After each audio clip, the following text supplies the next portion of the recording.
हर हर गंगे। जय और स्वामी भाई कैसे हैं? स्वामी उमेश भाई कैसे हैं आप? बहुत बढ़िया। आज एक गंगा माँ का किनारा, लहरों की आवाज़ आती हुई, ये देखिए क्या दृश्य है, क्या दृश्य है।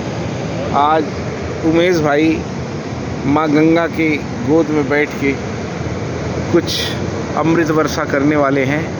उमेश भाई, आज माँ के गोद में बैठ के आप कुछ प्रकाश डालो।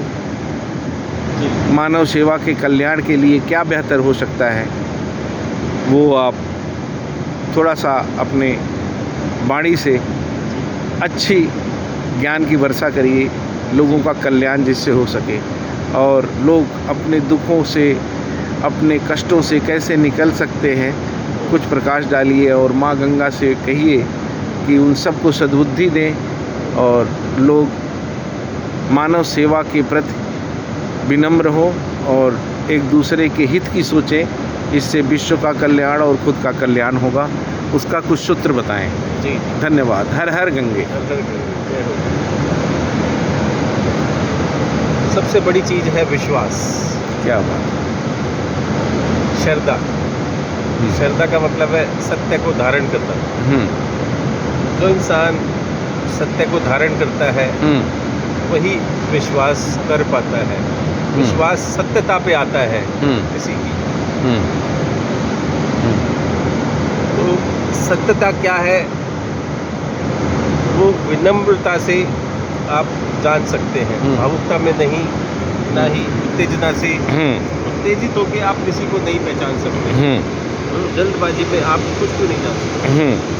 सभी चीज़ के लिए धैर्य बनाया गया है।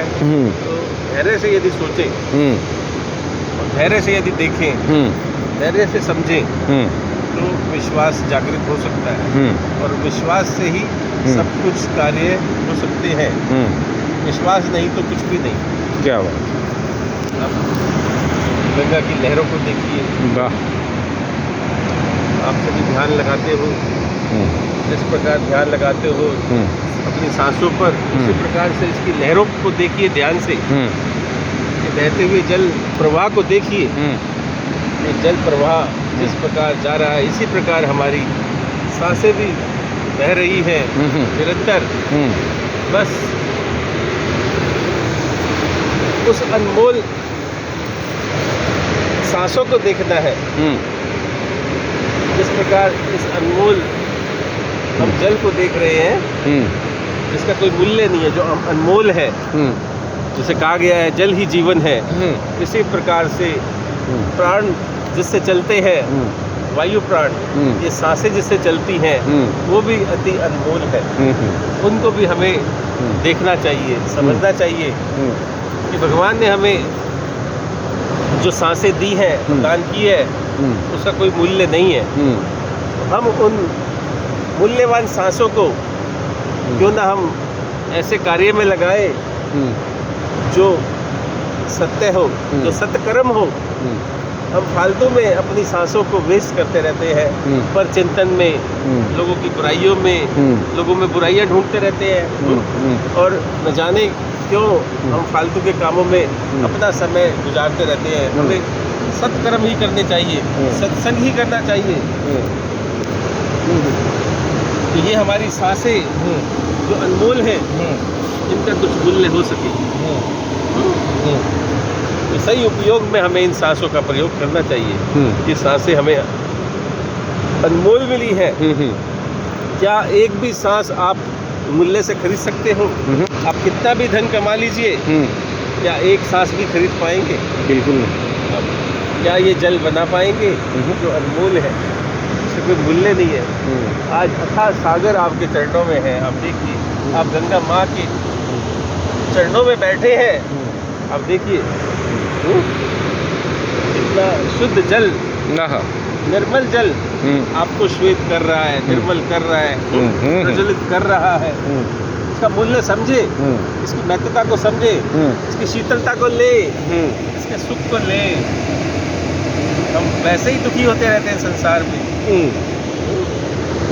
तो हम जितना भी प्रकृति के करीब आएंगे, प्राकृतिक चीज़ों के पास आएंगे, प्रकृति को धारण करेंगे उतने ही हम शुद्ध होते जाएंगे और सत्यता को धारण करते जाएंगे।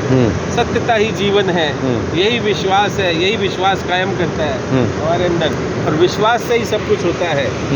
यदि आप शुद्ध संकल्प लेते हैं और आपका हृदय शुद्ध है और प्रकृति के करीब आ चुके हैं आप, तो शुद्ध हृदय, शुद्ध बुद्धि, शुद्ध विवेक जो क्रिएट करेगा शुद्ध संकल्प से, तो आप सोचिए जो आप सोचेंगे वही होने लगेगा, जो आप बनाएंगे वो बनने लगेगा, जिसे भी आप याद करेंगे वो मिलने लगेगा। आप सोचो तो जरा, इसको धारण तो करें। अंदर से तो सभी शुद्ध हैं, लेकिन मैले हो चुके हैं। न जाने कितने 84 लाख जन्मों से लोग जन्म तो लेते आ रहे हैं, लेकिन आत्मा पे मैल पड़ चुका है।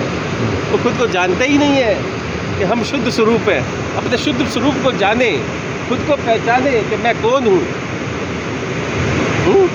मैं को कोई जानता ही नहीं है, सब मैं में लगे हैं। असली मैं को कोई जानता ही नहीं है। एक मैं जो सब में समाई है, एक मैं साक्षी रूप से जो सब में समाई है, जो एक ही है, पूरे ब्रह्मांड की जो एक साक्षी है, उस साक्षी को कोई जानता नहीं है। उसको बाहर ढूंढ रहे हैं, जबकि वो तुम्हारे अंदर है। उस साक्षी को पहचाने, उस जीवन तत्व को पहचाने जो जीवन है, जो जीवन देता है। हम जीवन को बाहरी रूप से ढूंढते रहते हैं, जीते रहते हैं और दुख को पाते रहते हैं निरंतर। असली जीवन को तो जाना ही नहीं है, जो अमर तत्व है, जो कभी ना जन्म लेता है, जो ना कभी मरता है, जो ना कभी बदलता है।